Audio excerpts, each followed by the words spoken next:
ஆக 10/10/2015 சனிக்கிழமை பகல்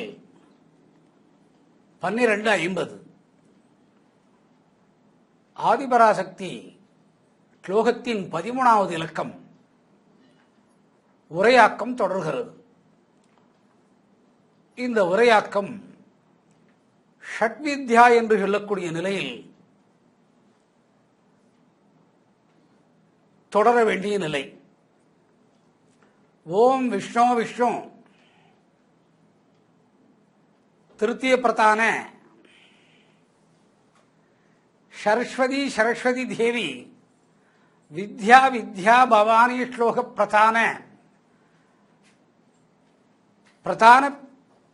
பிரத்யட்ச பிரதஷ்ட சரஸ்வதி லோகே சிருஷ்டி தேவி சிங்கவாகினி சிங்காசனி திரேக அங்க சுந்தரி சரஸ்வதி தேவி பிரதான வித்யா சரஸ்வதி சகசிரார நர்த்தன சக்தி சக்தீஸ்வர பூஜா சரஸ்வதி துர்கா ரூபிணி லக்ஷ்மீஷ்ணு பூஜா சக்தி தேவி தேவி தேவி ஆதிபராசக்தி மாதா பாத நமோஸ்துதே. இந்த 13வது ஸ்லோகத்திற்குள்ளே உண்டான நிலை, ஆதிபராசக்தியானவள் சரஸ்வதி தேவியை வித்யா தத்துவத்திலே படைக்கிறாள். பூரணமான வித்யா தத்துவம் அது. அவித்யை நீங்கிய நிலை.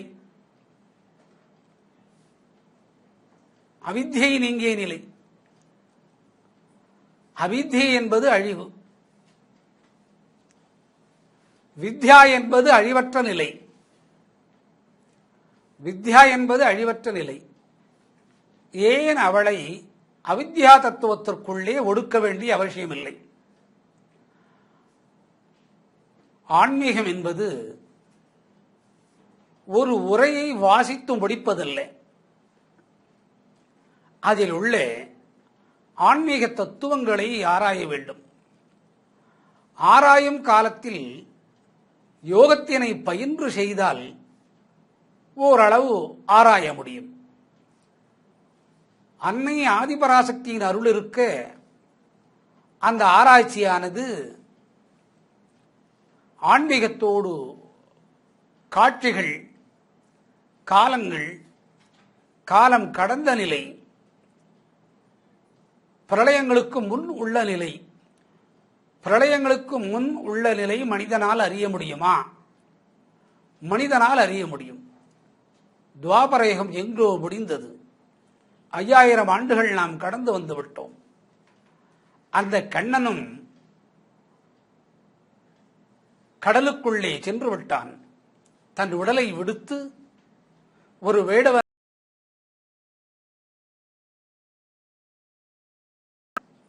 அது துவாபர யுகத்திலே நடந்த விஷயம். ஆனால் இன்று மனிதன் கண்ணனுக்காக தியானம் செய்ய அந்த கண்ணன் பிரத்யட்சமாகிறான். இந்த பிரத்யட்சா என்று சொல்லக்கூடிய தன்மை அன்னை ஆதிபராசக்தியால் அருள வல்லது. காலங்கள் கடந்த நிலைக்கு அழைத்து செல்கிறது. பல பிரளயங்களுக்கு முன்னே அழைத்து செல்கிறது. ஆகவே இந்த சரஸ்வதி என்ற அன்னையை வித்யா தத்துவத்திலே அன்னை ஆதிபராசக்தி படைத்திருக்கிறாள். அதற்கு முக்கியமாக என்ன காரணம் இருக்கும்? வேதங்கள் 4ம் அழிவதில்லையே. யஜுர் சாம அதர்வன ருக்வேதங்கள் அழிவதில்லை. அந்த வேதங்கள் மாலவனின் முகத்திரையிலிருந்து தோன்றி அது சேமித்து வைக்கக்கூடிய இடமாக இருப்பது சரஸ்வதி தேவி. அழியக்கூடிய அனைத்து நிலைகளுக்கும் அவித்யா தத்துவம் என்பது பெயர். வேதங்கள் அழிவதில்லை, தர்மம் அழிவதில்லை. ஆனால் தர்மத்தை சட்டம் கவ்விக்கொள்ளும், ஆனால் அந்த சட்டமும் நிற்பதில்லை. தர்மம் மட்டுமே நிலைத்திருக்கும். இதுதான் நியதி. ஆகவே பிரளயங்களுக்கு முன் காலம் கடந்த நிலை. பல பிரளயங்கள் வந்தது, பல காலங்கள் பிறண்டது, பலர் மாண்டனர். தசவதாரத்திலே இன்று பாக்கி உள்ளது கல்கி. கண்ணன் வரை முடித்தாகிவிட்டது. கல்கி வரவேண்டும். இடை சொருகலாக வந்தது சீனிவாச அவதாரம். இந்த முன்னே சொன்ன 9 அவதாரங்கள் வேதங்களோடு ஒப்புமை செய்யப்பட்டிருக்கிறது. இதுதான் உண்மை. ஆகவே வேதங்கள் அழிவதில்லை. வேதங்களை காக்கக்கூடிய பொறுமையும் பொறுப்பும் காயத்ரி தேவிக்கு உள்ளது. அந்த காயத்ரி தேவி என்ற ஒரு நடிகை சரஸ்வதி என்ற ஒரு கதாபாத்திரத்திற்குள், ஒரு பாத்திரத்திற்குள்ளே அடங்கி போகிறாள். காயத்ரி என்ற ஒரு நடிகை சரஸ்வதி என்ற பாத்திரத்திற்குள்ளே அடங்குகிறாள். ஆகவே அவளை அவித்யா தத்துவத்தை விடுத்து வித்யா தத்துவத்தின் நிலையிலே படைத்திருக்கிறாள். இது படைப்பு தொழிலை பிரம்மனிடத்தின் இருந்து எடுத்து அன்னை ஆதிபராசக்தி இந்த தன்மையை அழகாக செய்திருக்கிறாள். பிரத்யட்சையா. இந்த பிரத்யட்சையா என்பது எந்தவித ஒரு கருவும் இல்லாது, ஆண் பெண்ணின் அமைப்பு இல்லாது, ஆண் பெண் அமைப்பு இல்லாது எதையும் படைக்க இயலாது. அது மனித சமுதாயத்தை பொருத்தமானது. விஷ்ணுவின் நாபியில் இருந்து கூட ஒரு கொடி வளர்ந்து தாமரை மலர் பிரிந்து பிரம்மன் தோன்றினான். அந்த தாமரை மலர் மகாலட்சுமிக்கு ஒப்பானது. அந்த தாமரை மலர் மகாலட்சுமிக்கு ஒப்பானது. அது பெண்ணின் உருவம். அதில் அமர்ந்தது ஆண் பிரம்மம். அங்கிருந்து பல தேவர்கள் மனுக்கள் படைக்கப்பட்டார்கள். ஆனால் இங்கு வித்யா ஸ்வரூபம் என்று சொல்லக்கூடிய அவித்யா நீங்கிய நிலையில் அன்னை ஆதிபராசக்தி ஆனவள் இந்த சரஸ்வதி தேவியை படைக்கிறாள். அது திருத்திய பிரதான, ஏக திருத்தியே, அநேக திருத்தியே, பிரதான திருத்தியே. ஒரு மனிதன் அரக்க குணத்தை சார்ந்து, மனித குணத்தை சார்ந்து, தேவகணத்தை சார்ந்து 3 வகைகளாக இருக்கலாம். இதிலே இரண்யகசிப்பு அந்த 3 நிலையிலும் அரக்கனாக தான் இருந்தான். திருத்திய பிரதான அந்த அவித்யாவை வித்யா கொண்டு எப்படி அழிப்பது என்பது பொருள்.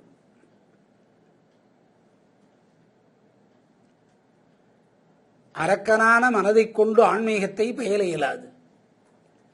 மனிதனான மனதை கொண்டு ஆன்மீகம் உண்டு என்று தெரிந்து கொள்ளலாம். தேவத்தின் தன்மையோடு கூடிய நிலையில்தான் ஆன்மீகத்தை புரிந்து கொள்ள முடியும்.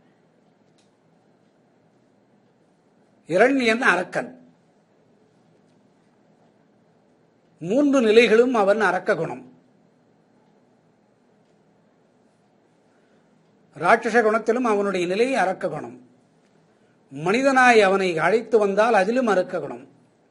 தேவனை காட்டிலும் அவனை அரக்க குணம். அநேக திருத்திய பிரகலாதன். அரக்கனின் நிலையில் பிறந்து அரக்க நிலை விடுத்து மனிதத்தன்மை அடைந்து விஷ்ணுவோடு கூட்டு ஒத்திகை வைத்து ஞானத்தை பயின்றான். மனிதனும் தேவனும். பிரதான திருத்தியே நாளை ஒரு நாள் இரண்யகசிப்பின் குடும்பத்தை வசைமொழி பாடுவார்களே, இது நியாயம்தானா என்று மாலவனை கேட்கிறான். அதற்காக முகம் நரசிங்கம் ராட்சசகணம், கழுத்துக்கு கீழ்ப்பகுதி மனிதகணம், நாபியின் கீழ்ப்பகுதி தேவகணம், மூன்றும் இணைந்ததுதான் யோக லட்சுமி நரசிங்கன். இந்த தத்துவத்தை வைத்துத்தான் வித்யாதேவியான சரஸ்வதியை அன்னை ஆதிபராசக்தி படைத்திருக்கிறாள். இது வாசத்தின் தொகுப்பு. இது வாசத்தின் தொகுப்பு. வாசம் என்பது சந்தனக்கட்டையை எரிக்கிறீர்கள். எரிந்த பின்பும், எரியும் முன்பும், வளரும் முன்பும், வளர்ந்த பின்பும் அதனுடைய சாம்பல் கூட அந்த தன்மையான சந்தனத்தின் வாசனையை காட்டிக் கொடுக்கிறது. அதுதான் இந்த வித்யா பவந்து என்று சொல்லக்கூடிய மகா தத்துவம். இதை ஒரு பெண் நேரடியாக தன்மை வைத்து தானே நின்று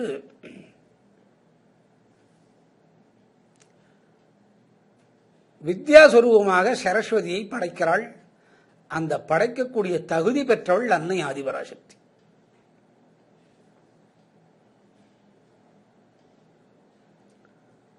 இது வாசனையின் வழியே தான் வருவது. ஷட் வித்யா, ஷட் வித்யா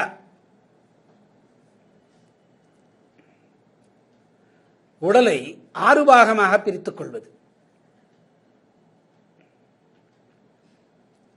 உடலை 6 பாகமாக பிரித்துக் கொள்வது ஷட் வித்யா தத்துவம்.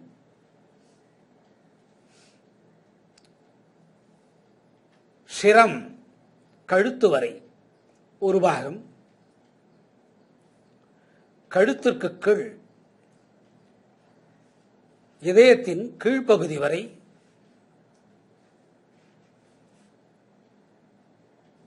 இதயத்தின் கீழ்ப்பகுதி தொடங்கி தொப்புள் என்று சொல்லக்கூடிய நாபி வரை, நாபியிலிருந்து கீழ் தொடங்கி இனப்பெருக்க உறுப்புகள் வரை, இனப்பெருக்க கீழ் உறுப்புகள் தொடர்ந்து தொடை பகுதி வரை, தொடை பகுதியின் முடிந்த காலம் முழங்கால் பாதத்தோடு சேர்ந்த பகுதிகள், ஷட்ட வித்யா பகுதியில் மனிதனை அவித்யா தத்துவத்திலே ஆதிபராசக்தி படைத்திருக்கிறாள்.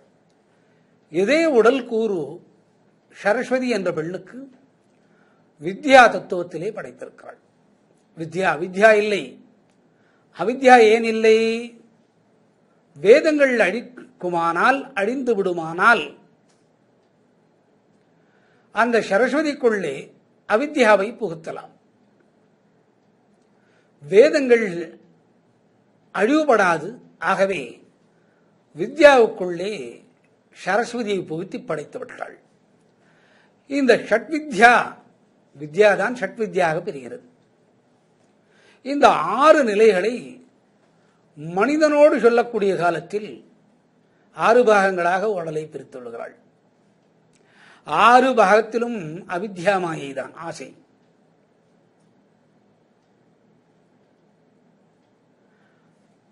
6 நிலைகளும் ஆசை அவித்யா மாயை தான். இந்த 6 நிலைகளும் சரஸ்வதி மகாதேவிக்கு வித்யாமாய். அதற்கு முதல் ஷட் வித்யாவில் 6 நிலை. ஆதாரம், சுகம், ஆரோ அவரோ, ஏறு இறங்கு முகம், இது ராகத்தை சார்ந்தது. அவித்யா வித்யா 4, சுகம் பஞ்ச சக்தி சுகம் 6 சரவணம். இதற்கு பின் ஒரு 6 உண்டு. ஆக 12. இந்த ஆதாரம் என்பது ஆதாரம். ஒன்றை துவக்க செய்வது ஆதாரம். ஒன்றை துவக்க செய்வது ஒரு ஆதாரம். இந்த ஆதாரம் கடலிலே இருந்து மேல் வருகிறது. எரிமலைகள் தோன்றி உள் அமிழ்ந்து போன பூமி இறுகி மேலே வருகிறது. அதற்கு ஆதாரம் கடல்.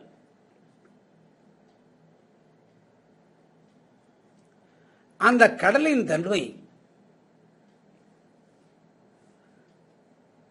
வெண்ணிலே நீரை சேர்க்க சூரியனான காயத்ரியை அடுத்த ஆதாரம்.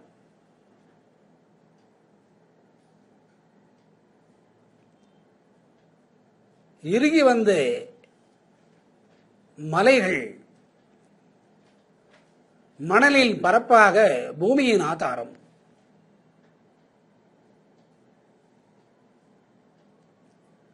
கடலுக்குள்ளே இருந்து அன்னை மகாலட்சுமி தாமரை மலருக்குள்,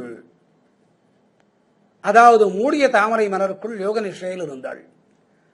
அவளை வெளியே கொண்டிருக்கக்கூடிய காலத்தில் காற்றின் வேகம், இவர்களுக்கு குடை பிடித்தார் போல் வானம், இவை அனைத்துமே கிளம்பியது கடலில் இருந்துதான்.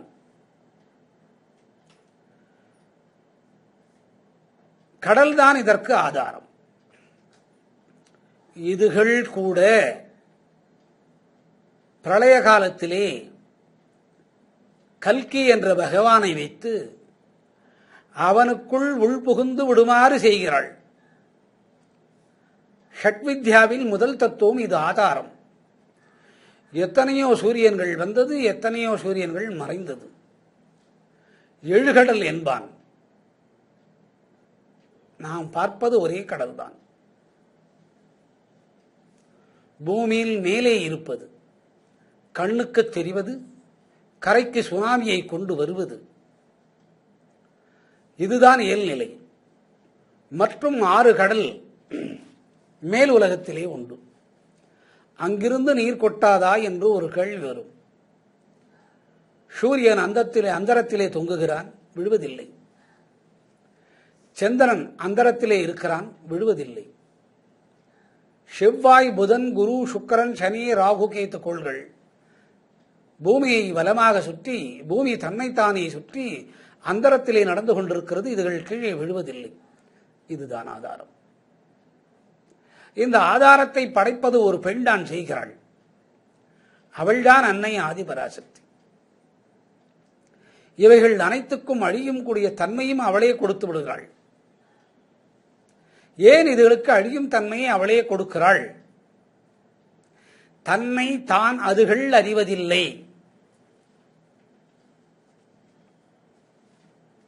ஏன் அது தன்னை தான் அறிவதில்லை?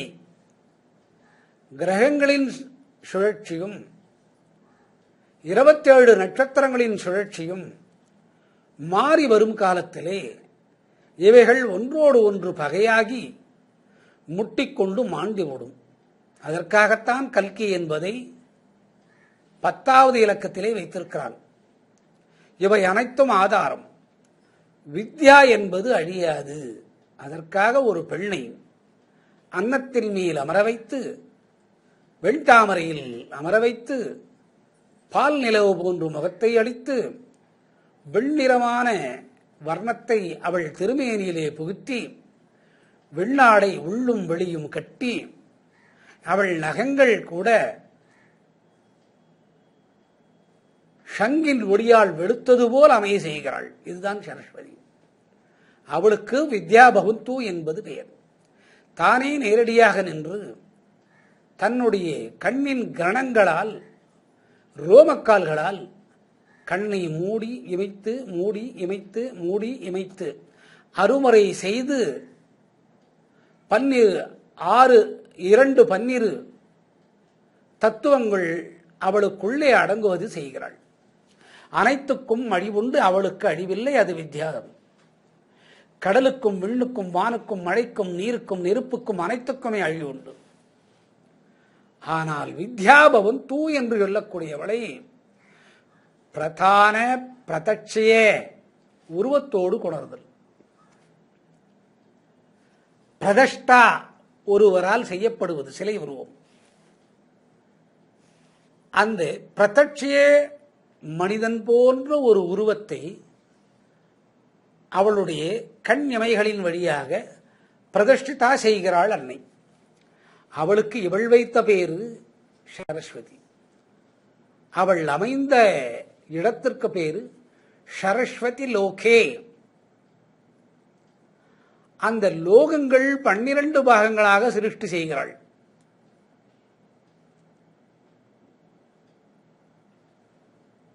முன்னுமே சொன்ன கடல், வான், மண், நீர், நெருப்பு, ஆகாயம் அனைத்துமே அழியக்கூடிய தன்மை.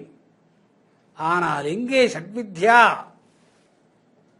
வித்யா வித்யா பவானே லோகப்பிரதான பிரதான பிரதட்ச பிரதஷ்ட சரஸ்வதி லோகே சிருஷ்டி தேவி. அந்த சிருஷ்டியை அன்னை ஆதிபராசக்தி செய்கிறாள். யாருக்காக செய்கிறாள்? சரஸ்வதிக்காக. என்ன செய்கிறாள்? சரஸ்வதி லோகம் என்ற ஒன்றை படைக்கிறாள். சரஸ்வதி லோகம் என்ற ஒன்றை படைக்கிறாள். அதற்கு ஆதாரம் வித்யா. வித்தையின் ஆதாரம் அன்னை ஆதிபராசக்தி. அன்னை ஆதிபராசக்தியின் வழியாகத்தான் இந்த சரஸ்வதி லோகே என்று சொல்லக்கூடிய சிருஷ்டித்தன்மை அமைகிறது. அமைப்பை ஏற்படுத்தியவள் அன்னை ஆதிபராசக்தி. என்ன மகா தத்துவம் இது? பிறந்தோர் அனைவருமே ஞானம் வேண்டும் என்று விரும்புவதில்லை.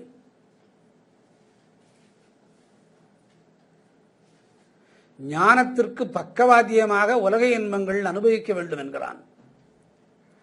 அனுபவித்த பின்தான் முடிந்தால் ஞான மார்க்கம் செல்கிறான். 4 நூலை படித்து 4 உரையை கேட்டு ஞானம் வந்ததாக நினைக்கிறான். இல்லை. 84 லட்சம் பிறப்புகள் ஒவ்வொன்றிலும் எடுக்க வேண்டும். தாவர வகையிலே 84 லட்சம். அதில் எத்தனை கோடி தாவரை வகை இருக்கிறது? மலரை எடுங்கள், எத்தனை மலரின் வகை? கோடான கோடி மலரின் வகை. ஒன்றுக்கு 84 லட்சம் வரை. இவன் கால அளவுக்கு பஞ்சபூதங்களை கடந்து வரவேனும் முடியாது. ஆகவே இவன் தோன்றுவது வித்யா அல்ல, அவித்யாவில் வருகிறான். இப்பொழுது அன்னையின் நேரடியில் ஆதாரமாக வித்யா என்ற ஸ்வரூபத்தோடு மகா சரஸ்வதியை படைக்கிறாள் அன்னை ஆதிபராசக்தி. அந்த ஆதாரம் என்பது என்ன? துவக்கம். ஷட் வித்யா பவந்து என்பது இதற்கு பெயர். பிரம்மனை அடிப்படையாக வைத்து இறந்த முன்னோர்களின் தகுதியை வைத்து 7 ரிஷிகளின் வாரிசாக வந்த கோத்திரங்களின் அடிப்படை வைத்து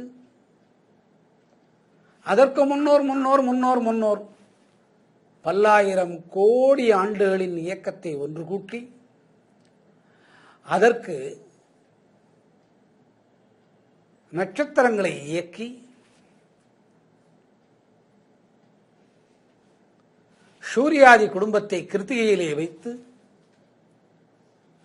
அழிந்த முன்னோர்களின் தொகுப்பை வைத்து அவருடைய புண்ணிய செயல்களின் வழியாக ஒரு ஆண் பிள்ளை பூமியிலே படைத்து அவர்கள் பருவம் வரும் வரை காத்திருந்த பின் திருமணம் என்ற ஒரு நிலை உருவாக்கி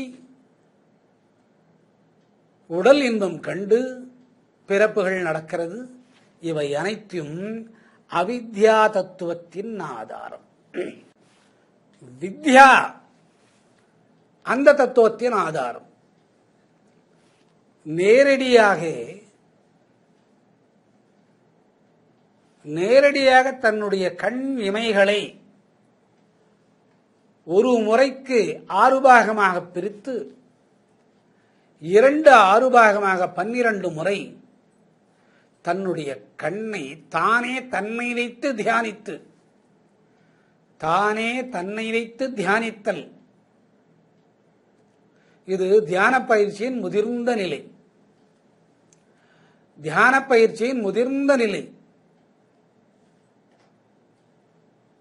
தன்னை தானே தியானித்து தியானத்தின் தத்துவம் முடிந்த பின் கண்ணை திறந்து ஆனந்தம் கொண்டு மாசில்லாத வித்யா தத்துவத்தை புகுத்தி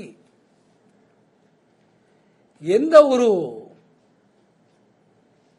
படைப்பின் மேல் ஆசை வராது முதல் முறை கண்ணை மூடி திறக்க இதுபோன்று 6 முறை முதலிலே செய்கிறாள் அன்னை ஆதிபராசக்தி. ஒரு ஆதாரத்தை படைக்கிறாள். அடுத்து 2வது முறை தன்னை தானே யோகத்தில் அமர்த்தி செய்தல். அதுபோன்று கண்ணை மூடி திறப்பது ஒரு 6 முறை. அது 2வது முறை வரும்போது அதற்கு வித்யா பவானே அவித்யால்லே சுகநேத்திர லக்ஷ்மீம் ஞான வித்யாதாரம் அதில் 2 பூர்வாயும் வித்யா சம்பத்து கீர்த்தனம் அவித்யா நீங்கிய நிலை 3 4 ஸ்தோத்திர மந்திர காவியாதாரம் 5 வித்யா சம்பத்து லாபம் 6 அவித்யா சூன்யம்.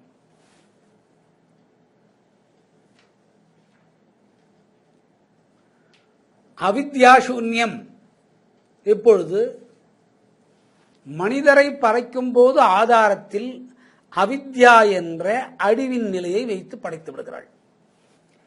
அதே ஆதாரம் என்பது வித்யாஸ்வரூபத்தில் சரஸ்வதியை படைக்கும் காலத்திலே முதலிலே சிருஷ்டி லோக சிருஷ்டி. என்ன லோக சிருஷ்டி? சரஸ்வதி லோகத்தை சிருஷ்டி செய்கிறாள். யார் சிருஷ்டி செய்வது? தேவி. அந்த தேவி எதன் மேல் வருகிறாள்? சிங்க வாகனத்தின் மேலே வருகிறாள்.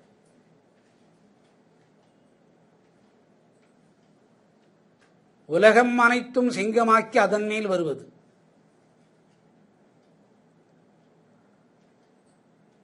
அந்த சிங்கத்தை ஆசனமாக நிறுவுகிறாள். அப்படி சிங்கத்தின் மேல் வரக்கூடிய காலத்திலே அந்த சிங்கத்தின் கால்கள் முன்னடக்க 2 கால், அதே மையத்தில் பின்னம் கால் வைக்கக்கூடிய காலத்தில் அன்னை ஆழ்ந்த தியானத்திலே அமர்கிறாள். ஆழ்ந்த தியானம் சிங்க வாகனத்தின் மேல் அமர்கிறாள். அது சிங்காசனமாக மாறுகிறது. அந்த இடம் இவளுடைய நேர் நிலையில் படைக்கப்படுகிறது லோகே. அதற்குள் யார் போக முடியும்? அன்னை ஆதி பராசக்தி மட்டுமே போக முடியும். காரணம்,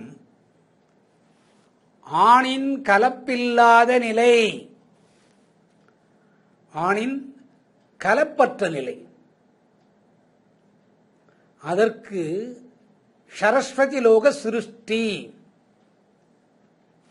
எதற்காக சிருஷ்டி அதுபோன்று செய்ய வேண்டும்? வேதங்களின் ஆராய்ச்சி.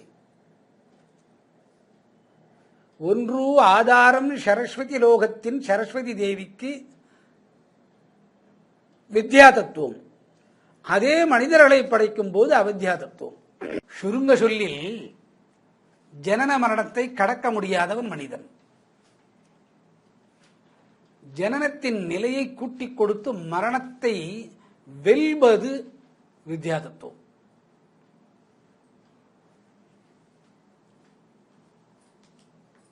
தேக்கு மரத்திலே ஊஞ்சல் செய்தேன் என்கிறான்.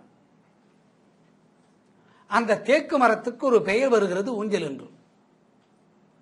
சந்தன மரத்திலே ஊஞ்சல் செய்கிறான். சந்தனம் என்று சொல்வதில்லை, அந்த சந்தன மரம் நிலை கடந்து ஊஞ்சலாகிறது. அதற்கு பெயர் மருவி வருவது போல் சிங்கவாகினி, சிங்கவாகினி, அந்த உலகத்தை சிங்கத்தின் வாகனமாக்கி நடந்து வந்து 4 கால்கள் ஓரிடத்தில் சிங்கத்தின் கால்கள் சேர அதை சிங்காசனமாக மாற்றி அந்த 4 கால்களை தனித்தனியாக பிரித்து அதன் மேல் அமர்ந்து லோகத்தை உற்பத்தி செய்கிறாள். சரஸ்வதி லோகம் என்பது பெயர். இது ஒரு ஆதாரம். அதில் யாரை அமர்த்துவது?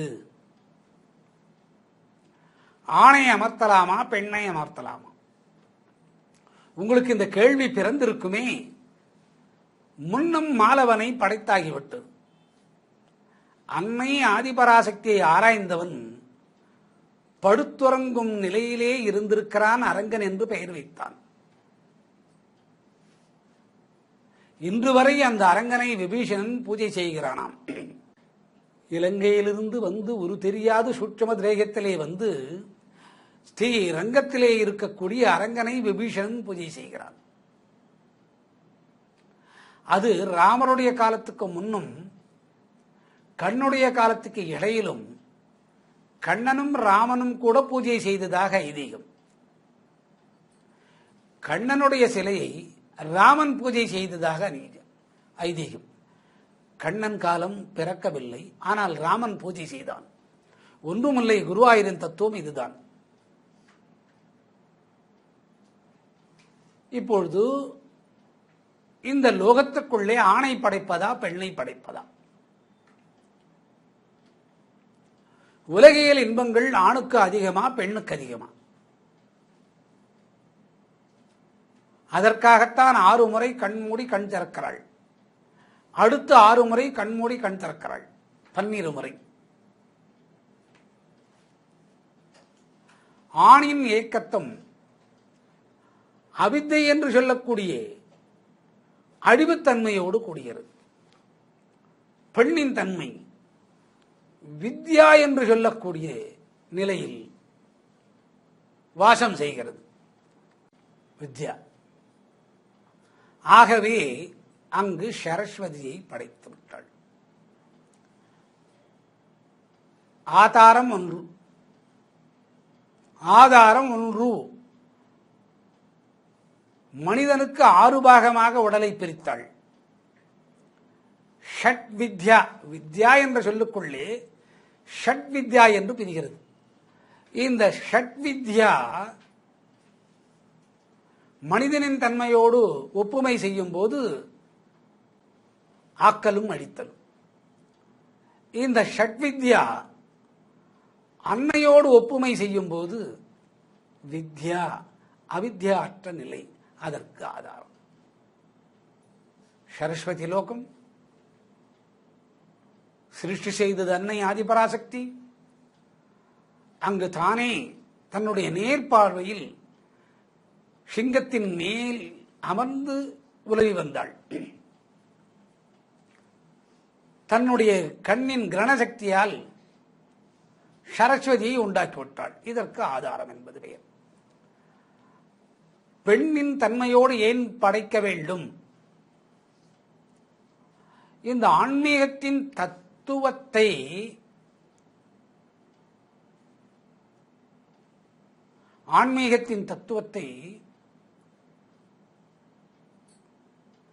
அந்த கருவின் தன்மையை இருதயம் வரை பெண்தான் யோகாசனத்திலே அழைத்துச் செல்கிறாள். அதற்கு பின்தான் அதை ஆண் எடுத்துச் செல்வது. அதுதான் மூலாதாரம் முட்டி கிடக்கிறது என்பான். இது இயல்நிலை. சரி, பெண்ணை எப்படி படைத்திருக்கிறாள்? நிலவின் வெண்ணிறத்திற்கு ஒப்பாக, நகங்கள் சங்கு போல், கெட்டியான பாலுக்குள்ளே ஒரு பெண்ணை பல ஆண்டுகள் உள் நுழைத்து வைத்து மேலே எடுத்தால் என்ன வர்ணத்திலே வருவாளோ அது போன்ற வெண்மை. ஆகவே அந்த புருவங்கள் கருப்பின் தன்மை பளிச்சென்று காட்டுகிறது. இந்த புருவத்தின் தன்மை பளிச்சென்று காட்டுவதற்கு காரணமாக இருந்தது அன்னை ஆதிபராசக்தி. கண்மூடி இமை திறந்தாலே 6 முறை சரஸ்வதியின் கண்ணிமைகளில் அத்தனை ஆனந்தம். அந்த இமைகளின் கருப்பு தோற்றம், உடுத்திய ஆடை வெண்ணிறம், அரக்கு சிகப்பு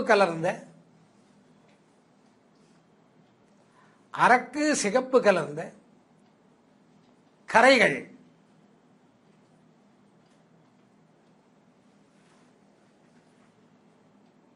அதோடு வெண்ணிறமால மலர் மாலை, அதோடு வெள்வீணை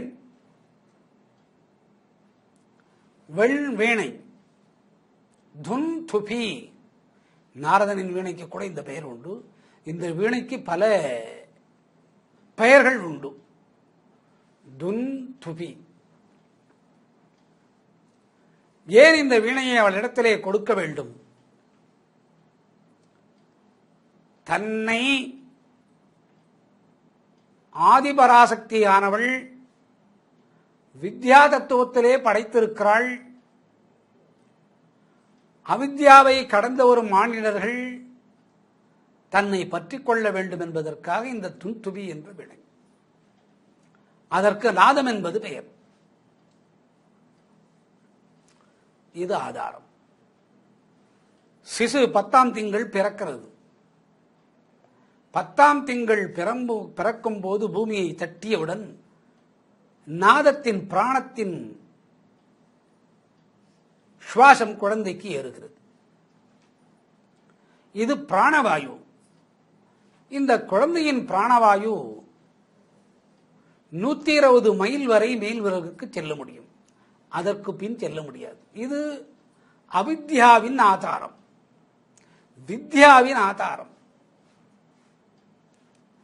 அன்னையின் மூச்சுக் காற்றை பிரணயாமத்தின் சித்தாந்தத்தை வைத்து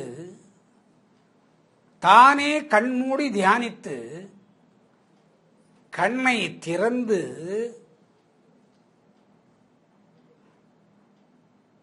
அவள் வாயை சற்று பிளந்து ஆதிபராசக்தி தன் வாயால் தன்னுடைய காற்றை உள்ளுக்கு அனுப்புகிறாள்.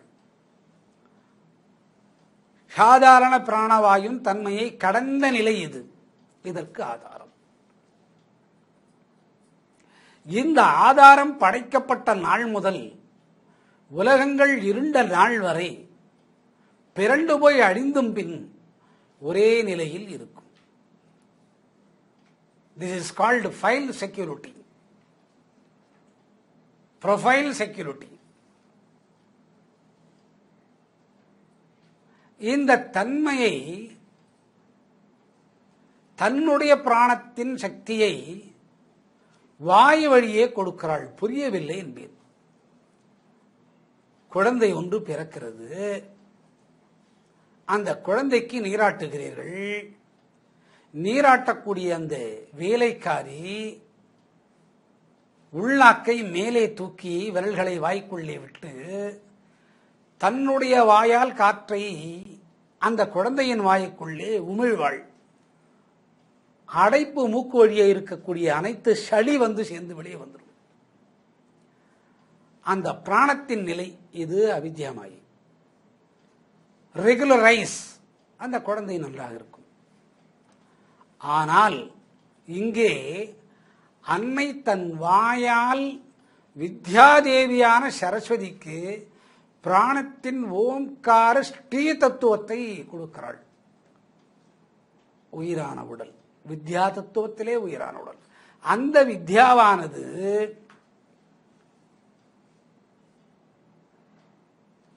பூமி வரை அந்த பிராணத்தின் நிலை வரும். பூமியை கடந்து பல மண்டலங்களுக்கு செல்லும், பல நட்சத்திர மண்டலங்களுக்கு செல்லும், பல கிரக மண்டலங்களுக்கு செல்லும். அந்த நிலையில் படைக்கப்பட்டது ஆதாரம். இது வித்யா.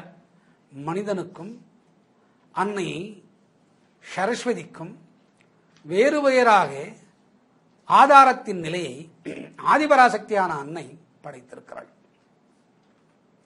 லோகத்தையும் படைத்து, அன்னத்தையும் படைத்து, வெண்தாமரையும் படைத்து, பிரம்மனோடு தொடர்புடைய நிலைகளை கொடுத்து,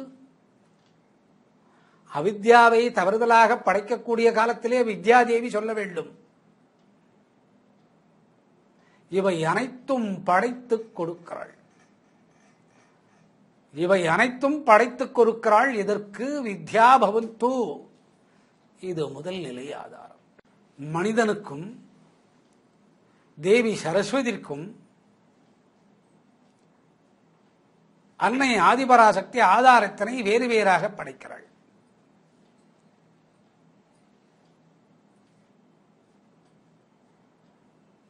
ரவிவர்மா நீங்கள் கேள்விப்பட்டிருப்பீர்கள்.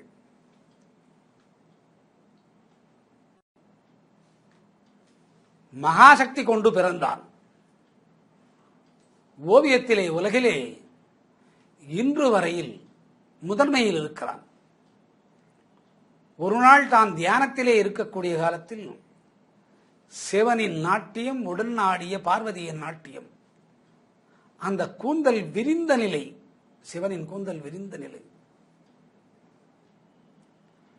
அன்னை பராசக்தி தன் இடது கரத்தை தாழ்த்தி வலது கரத்தை உயர்த்தி நின்ற நிலையை பார்த்து அசர்ந்து விட்டான்.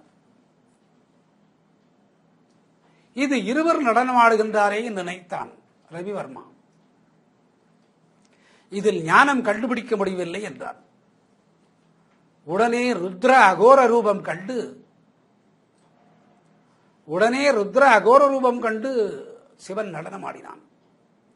இப்பொழுது சொல்வதெல்லாம் அவித்யாமாயை அழிவு கொண்டானது. அந்த சிவனுக்கும் அழிவு உண்டு.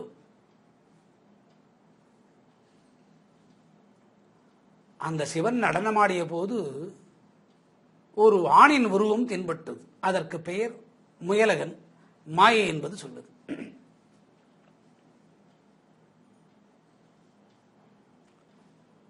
அவித்யாவின் ஆதாரம் முயலகன் வரைந்த ரவிவர்மா. வித்யாவின் முதல் நிலை ஆதாரத்தில் இவர்கள் அடங்குகிறார்கள். அனைத்து தெய்வங்களின் கருணையும் அவனுக்கு கிடைக்கப் பெற்றது. ஒரு நாள் அன்னை ஆதிபராசக்தியை வேண்டினான். என் புகழும் நானும் உயிரோடு இருக்க வேண்டும் என்று.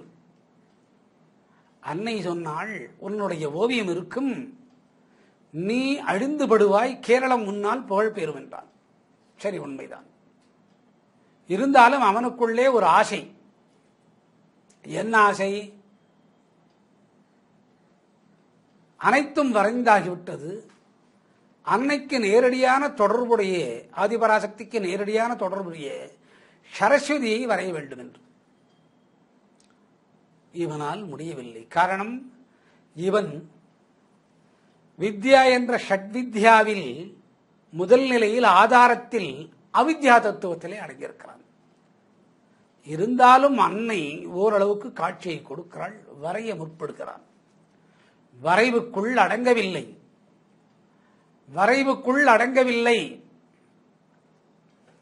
முயலகன் கேட்டானாம், உன்னால் முடியாது என்று.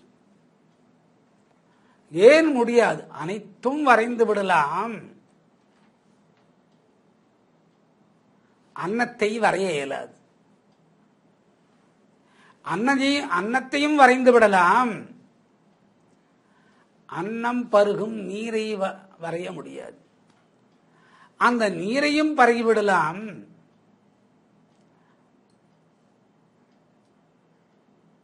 காமதேனு மடி சுரந்த பாலை அது அருந்தும் கால், அதை உன்னால் வரைய இயலாது.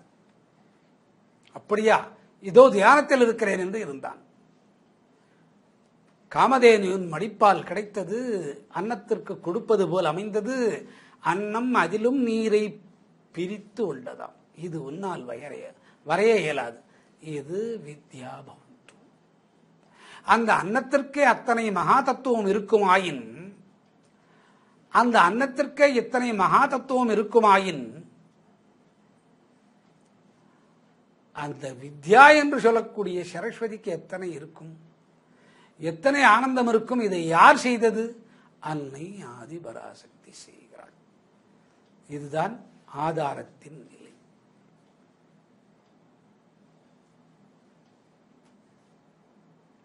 சரி, மனிதன் வித்யா நிலைக்கு போக முடியாதா?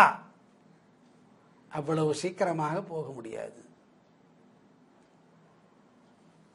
அவித்தையில் சூன்யத்தை காண வேண்டும். அழிவுக்குள் சூன்யம், அதுதான் பிரளயம்.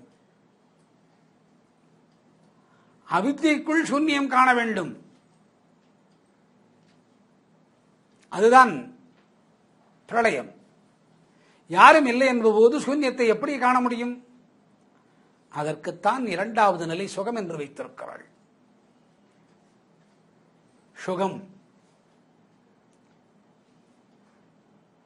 என்ன சுகத்தை வைத்திருக்கிறாள்? ஞானோ பவந்து என்று சொல்லக்கூடிய சுகத்தை வித்யாராணியான சரஸ்வதிக்கு வைத்திருக்கிறாள். இதை வைத்தது அன்னை ஆதி பராசக்தி ஆகும். இதே சுகத்தை மனிதனுக்கு வைக்கும் கால், இதே சுகத்தை மனிதனுக்கு வைக்கும் கால் துக்கத்தோடு இணைத்து வைத்து விடுகிறாள். இரண்டாவது நிலை. இவளுக்கு மரணம் இல்லை, இவனுக்கு மரணம் உண்டு. வித்யா அழிவதில்லை, அவித்யா அழி. ஏன்? மகாபாரத கதை இதுதானே. அனைவரும் மாண்டனரே, அனைவரும் வித்யா தத்துவத்திலே வந்தனரே.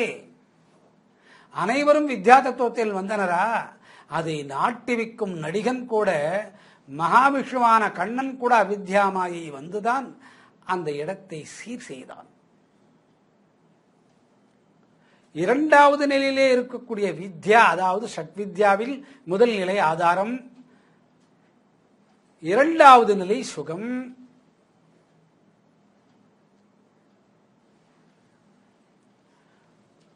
மனிதனாக வரக்கூடிய காலத்திலே அழிவிருப்பதனால் அவனுக்கு வித்யா அவித்யா சுகமாக மாறுகிறது.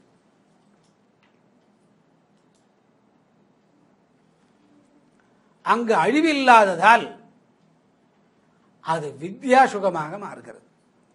ஓம் விஷ்ணு விஷ்ணு திருத்திய பிரதான சரஸ்வதி சரஸ்வதி தேவி வித்யா வித்யா பவானி ஸ்லோக பிரதான பிரதான பிரதட்சய உருவத்தோடு கூடி படைத்தல். மனிதனை கருமுட்டைக்குள் அனுப்பி விந்துவை கருமுட்டைக்குள் அனுப்பி பிண்டமாக அண்டத்திலிருந்து வெளியனுப்பி உருவத்தை கொடுக்கிறாள். அது அவித்யா. இது பிரதட்சயா, உருவத்தை கண்ணிமைக்குள் இருந்து ஆதிபராசக்தி படைப்பது. பிரதஷ்டா, அழிவில்லாத நிலை. ஆகவே அவளுக்கு சரஸ்வதி லோகம். சிருஷ்டி தேவி சிங்க வாகினி சிங்காசனி திரேக அங்க சுந்தரி சரஸ்வதி தேவி பிரதான வித்யா சகசார நர்த்தன சக்தி. சக்தீஸ்வர பூஜா சரஸ்வதி துர்கா ரூபிணி லக்ஷ்மி விஷ்ணு பூஜாசக்தி தேவி தேவி தேவி ஆதிபராசக்தி மாதா பாத நமஸ்துதே என்று செய்கிறார். ஆதாரத்தின் இதயம். அவித்யா தத்துவத்திலே பிராணவாயு இதயத்தை துடிக்க வைக்கிறது. அவித்யாபாகத்திலே ஆதாரம் என்று சொல்லக்கூடிய ஒன்றாவது நிலையில் அவித்யாபாகத்திலே இதயம் துடிக்கிறது மனிதனுக்கு. சரஸ்வதி தேவிக்கு வித்யாபாவத்திலே இதயத்தின் துடிப்பானது அன்னை ஆதிபராசக்தியின் வழியாக துடிப்பின் காலத்தை மாற்றுகிறது. இதயம், மனிதனுடைய இதயம் லப் டப் என்று அடித்துக் கொள்ளும்.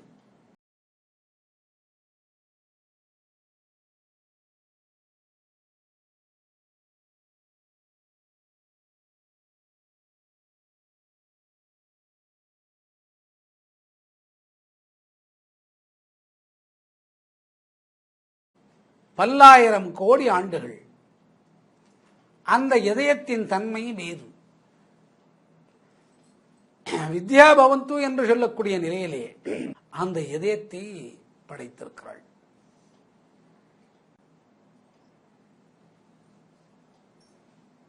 ஏன் அந்த வித்யாபவத்திலே அந்த இதயத்தை படைத்திருக்கிறாள்? அவளுடைய கவனிப்பு ஒன்றாவது நிலையான ஆதாரம் அவித்யா உருவத்திலே பிறக்கக்கூடிய மனிதனை கண்காணிப்பதற்கு.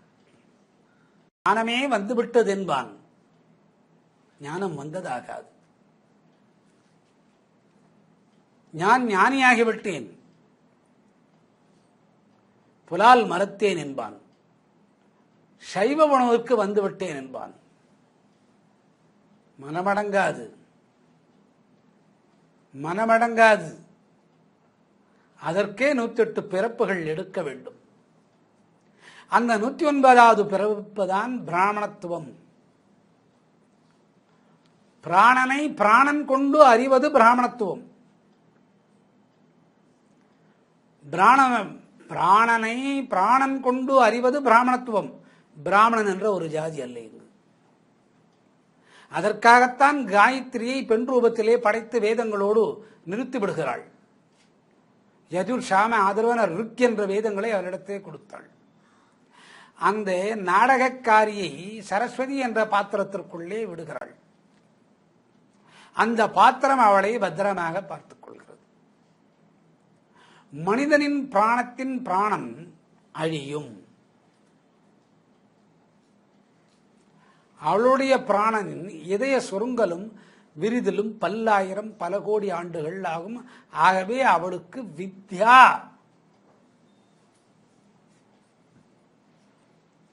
அந்த பாவனைதான் மனிதனின் இதயத்தின் ஓட்டம்.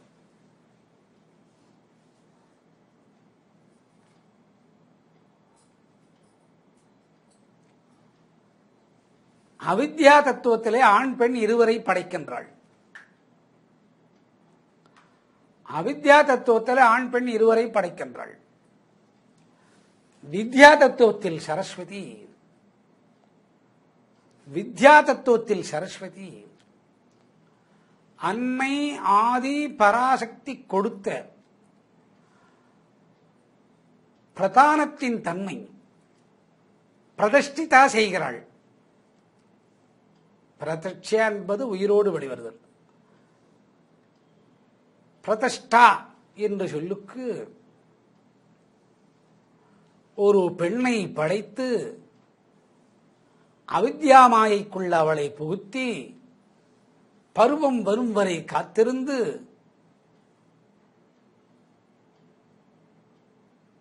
கர்ப்பாதாரத்தை விரியச் செய்து முளைக்காம்பு வழியே பால்தனை சுரக்கும்படி செய்கிறாள். ஆணுக்கு விதையை உற்பத்தி செய்கிறாள். இவை அனைத்தும் வித்யா தத்துவத்தில் மனிதனுக்கு அடங்குகிறது. முதல் நிலை ஆதாரம். அவளுடைய திரிமேனியில்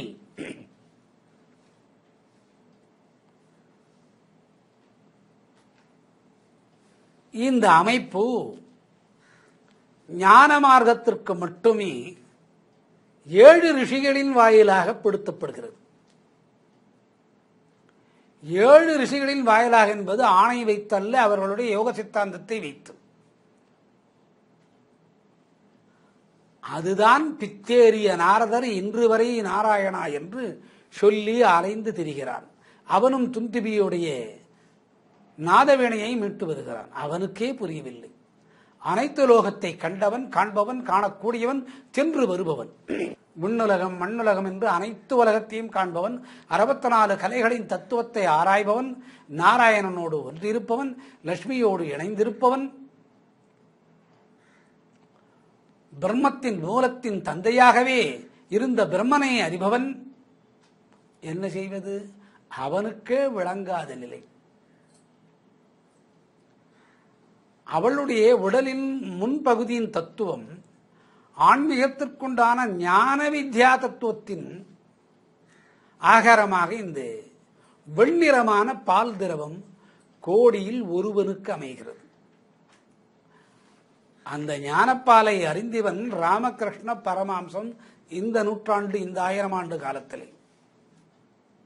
அது இப்படி இருக்கும் என்று சொல்லிக் கொடுத்தவன், சொல்லி கேட்டவன் விவேகானந்தன். அந்த பாலை அருந்தவில்லைவன். அந்த பாலை அறிந்த ஒரே மனிதன் இந்த 1000 காலம் ஆண்டுகளுக்கிடையே ராமகிருஷ்ணன் ஒருவன் தான். ஷாம்பலாகி 10ஆம் நாள் முன் வந்து நின்று, அடி சாரதியை நான் மாண்டு போகவில்லை, ஊராருக்காக இந்த வைத்தியம். உனக்கு ஒரு பிள்ளை உண்டு, வெண்தாமரைக்காரியின் பாலை அருந்தவில்லை, அவன்தான் விவேகானந்தன், கேட்டிருக்கிறான், அவனை பிடித்துக் கொள் என்றான். அதுதான் வித்யாபவன். இப்பொழுது 900 கோடி மனிதர்கள், அதில் ஒருவர் இதை காண முடியுமா? 7 ரிஷிகளும் இதை ஆராய்ச்சி செய்கிறார்கள். வித்யா தத்துவத்திலே சரஸ்வதியை அன்னை ஆதிபராசக்தி எப்படி படைத்தாள் என்று 7 ரிஷிகளுக்கும் புலப்படவில்லை. நாதர் தும் துபி வீணையை கொண்டு உலகமெல்லாம் சுற்றி வருகிறான், அவனாலும் கண்டுபிடிக்க முடியவில்லை.